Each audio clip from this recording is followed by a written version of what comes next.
আগের দিন তেমন একটা ক্ষতি হয় নাই, কিন্তু আজকে মোটামুটি গাছ ভেঙে নিচে পড়ে গেছে।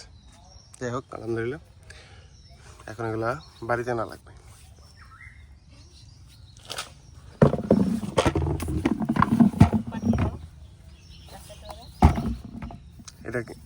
এটা অলমোস্ট পেকে গেছে, এগুলো কিছুদিন পরে পারা হইতো। এখন যদি আবার নিচের দিকে আসি তাহলে এইগুলো থেকে আবার হবে। এইগুলো আমরা সবচেয়ে কষ্টদায়ক ব্যাপারটা হইলো, এটা কিছু করার নাই আসলে। এই গাছটা পরে এটা ভাঙছে এবং এটার মধ্যে কলাও ছিল, যেটা ছোট ছোট কলা বেরিয়েছে। যাই হোক,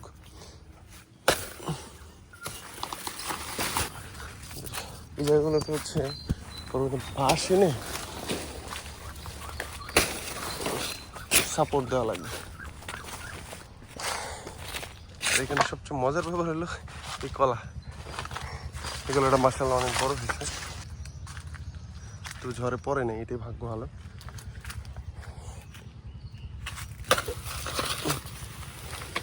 এখানে একটা ঝামেলা হইলো কি, এক গাছ পড়লে আরেক গাছের উপর পড়ে, যার কারণে গাছ একটা ভাঙে না, একেবারে অধিক ভাঙে। এখানে আরেকজনের কলা, এটাও ভাঙে চৌচির হয়ে গেছে।